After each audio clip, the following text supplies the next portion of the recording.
বক্তৃতা দেওয়ার মতো কিছু না। আমাদের নেতা জনাব তারেক রহমান উনি ক্ষেত্রপতি যে পরিবেশ এখন তৈরি করছে এইভাবেই করার জন্য নির্দেশ দিয়েছে। এখানে বক্তব্য দেওয়ার মতো কিছু নয়। আমাদের শেরপুর জেলা থেকে আগত উপজেলা থেকে আগত অনেক সিনিয়র আসছেন, ওনারা বিস্তারিত কথা বলছে, ওনাদের উপরে আমরা সুযোগ করে দিব। আমরা এই বলে আমি আমার সংক্ষিপ্ত কথা শেষ করছি। আসসালামু আলাইকুম রহমতুল্লাহ বরকাতুহু। ধন্যবাদ। বিসমিল্লাহির রহমানির রহিম। মরহুম হাসান আলী সরকারের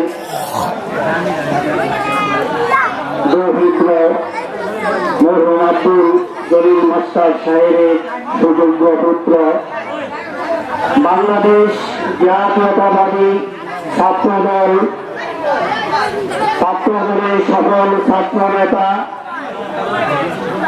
যুবদল নেতা, শেষ সময়ে মূল দলের যার সাথে সম্পৃক্ততা, বিশিষ্ট সমাজ সেবক, আমার আপনার সবার সুপরিচিত এখন রুবায়েত হোসেন কর্তৃক আয়োজিত আজকের এই পবিত্র ইফতার মাহফিলের সম্মানিত সভাপতি উপস্থিত আছেন 90-এর স্বৈরাচার 100 হটাও আন্দোলনের অতন্ত্র প্রহরী।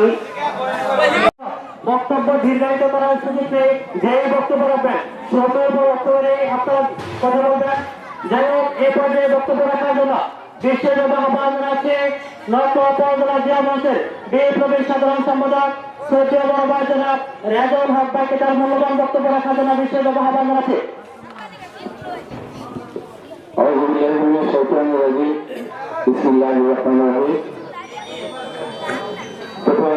সাবেক ছাত্র নেতা আমার বন্ধু জনাব রোডায়েটের সৌজন্যে আয়োজিত আজকের এই ইফতার মাহফিলের সংগ্রামী আজকে ইফতার মাহফিল মানুষের আয়োজিত করেছেন আমার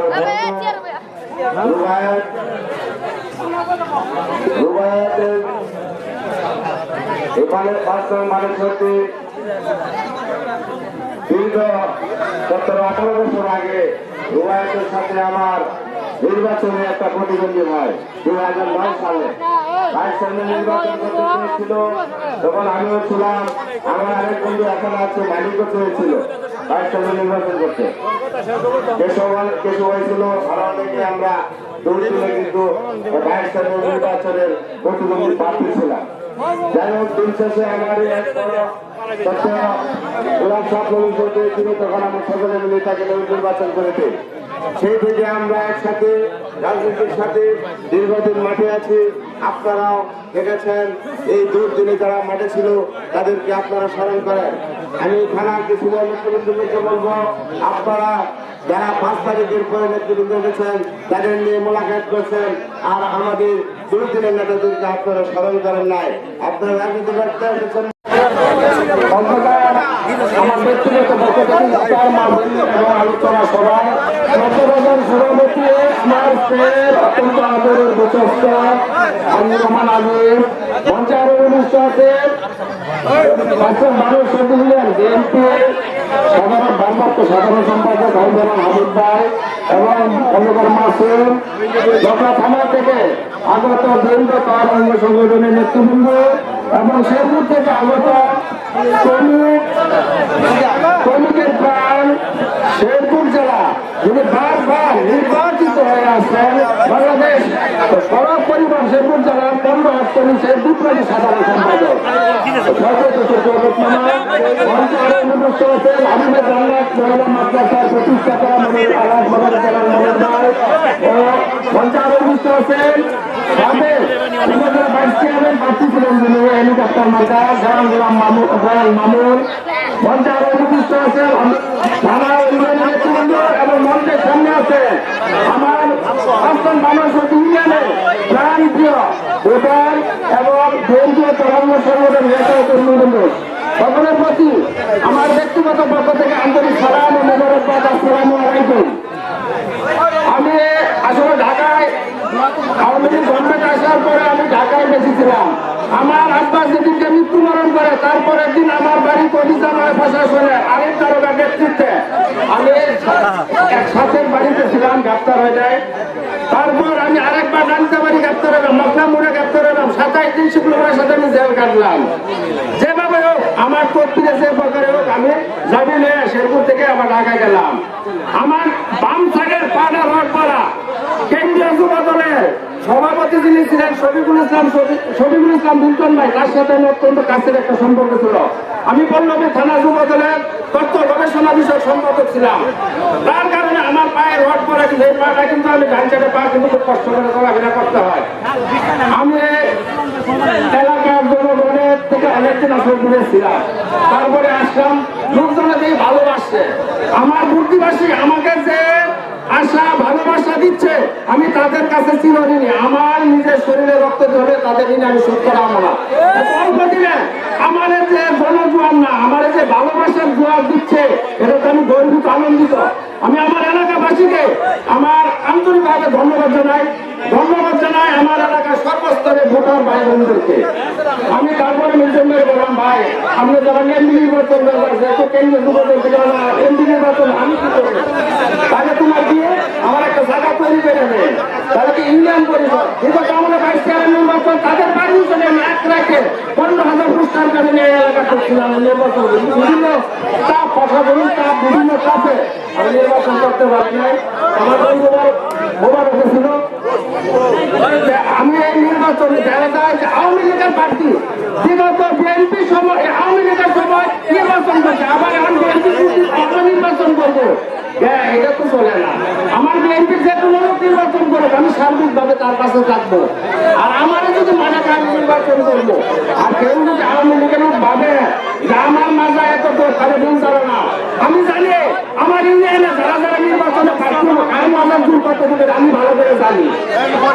সবাই ভালো থাকবেন ইনশাল্লাহ। যদি আমার জনগণ আমার মাঠে খাই নির্বাচন করবো, আমি যে কতদিন বাচ্চা আছি আমি জনগণ নিয়ে আছি, জনগণের পায়ের নিচে আমার হাত থাকবে ইনশাল্লাহ। এলাকার যে ভালোবাসা যে জোয়ার পাচ্ছি এর জন্য গর্বিত, আনন্দিত এবং কৃতজ্ঞতা জানাই আমার এলাকাবাসীকে। আপনারা ভালো থাকবেন, সুস্থ থাকবেন এবং তারুণের অন্তর তারেক জিয়ার একটি কর্মসূচি ভালো করে করবেন। এই সমাজ যেন বৈষম্য মুক্ত থাকে। সবাই ভালো থাকবেন, সুস্থ থাকবেন, মাদক ও দুর্নীতি মুক্ত থাকবেন। আসসালামু আলাইকুম। আজকে গণশক্তি কর্মকর্তারা আয়োজনে আজকের এই কর্মশালার সম্মানিত সভাপতি উপস্থিত আছেন, বিএনপি এবং অঙ্গ দলের সম্মানিত ব্যক্তিবৃন্দ, সম্মানিত এলাকাবাসী, আসসালামু আলাইকুম। আসলে এই কর্মশালে বক্তব্য দেওয়ার কিছু নাই, তবে শুধু কিছু কথা বলবো। রুবায়েত ভাই দীর্ঘদিনের পরিচিত জিয়ান সৈনিক, অত্র এলাকায় নির্বাচনে প্রার্থী হয়েছেন। ইনশাআল্লাহ দোয়া করবেন, তাকে সমর্থন দিবেন এবং দেশনেত্রী বেগম খালেদা জিয়া আত্মশক্তিশালী করার জন্য, তারেক জিয়ার আত্মশক্তিশালী করার জন্য রুটিন না করে দলের স্বার্থে মানুষের সেবা করবেন, এই আশা ব্যক্ত করে আমি আমার সংক্ষিপ্ত বক্তব্য শেষ করছি। ধন্যবাদ। খোদা হাফেজ। বাংলাদেশ জিন্দাবাদ। শহীদ জিয়া মরহত, তারেক জিয়া দিন। ধন্যবাদ সবাইকে। ধন্যবাদ। মাহমুদ ইফতারিকে সামনে নিয়ে পবিত্র রোজা অবস্থায় আল্লাহ তোমার সাথে দরবারে হাত বাড়িয়েছি। আল্লাহ তুমি আমাদের জিন্দেগির সমস্ত গুনাহ খাতাগুলি মাফ করিয়া দাও। আল্লাহ জীবনে যত গুনাহ করেছি মাহমুদ আজকের আয়োজনে তোমার কাছে গুনার জন্য তওবা করি। আল্লাহ তুমি আমাদের গুনাহ খাতাগুলি মাফ করিয়া দাও। হে আল্লাহ আমরা যারা হাত বাড়িয়েছি মাহমুদ ইফতারিকে সামনে নিয়ে হাত বাড়িয়েছি, আল্লাহ আমাদের ইফতারিকে তুমি কবুল আর মঞ্জুর করিয়া নাও। আল্লাহ যে রোজা পালন করতেছি, আল্লাহ সেই রোজাকে কবুল আর মঞ্জুর করিয়া নাও। আল্লাহ যারা ইফতারের আয়োজন করেছে, আল্লাহ ইফতারের আয়োজন বিন্দুদেরকে তুমি কবুল আর মঞ্জুর করিয়া নাও। আল্লাহ বিশেষ করে ইফতারিকে আমাদেরকে যে যিনি দাওয়াত দিয়েছেন এসে মোবাইল সাহেব, আল্লাহ তুমি তাকে কবুল আর মঞ্জুর করিয়া নাও। আল্লাহ তোমার মনের নেক মাত্রা শক্তি পূর্ণ করিয়া দাও। আল্লাহ দুনিয়ার যত রকমের খারাপই রয়েছে আল্লাহ সমস্ত খারাপি থেকে তুমি তাকে হেফাজত করো আল্লাহ সবসময় ভালো কাজগুলো করার মতো তৌফিক দান করো হে আল্লাহ জনগণের সেবা ওনার মনের নেক মাকসাদ আল্লাহ এই সেবাকে আল্লাহ তুমি ওনার মন থেকে করার মতো তৌফিক দান করো হে আল্লাহ এছাড়া আমরা যারা এখানে উপস্থিত রয়েছি মাহবুব আল্লাহ যার মনে যত অনেক মাকসাদ রয়েছে আল্লাহ সমস্ত মাকসাদ গুলোকে পূর্ণ করিয়া দাও হে আল্লাহ যে যেটা চাই সেটা দান যেন ভালো হলে তুমি তাকে দান করিয়া দাও হে আল্লাহ এখানে আমাদের হাত বাড়িয়েছি আল্লাহ আমাদের পিতা মাতা অনেকেই অন্ধকার কবরে চলে গেছে মাহবুব আল্লাহ যারা অন্ধকার কবরে চলে গেছে মাহবুব আজকে ইফতার মাহফিল উসিলা করি আল্লাহ তাদের কবরকে তুমি জান্নাতের নূর খবর করিয়া দাও হে আল্লাহ আমাদের হাত বাড়িয়েছি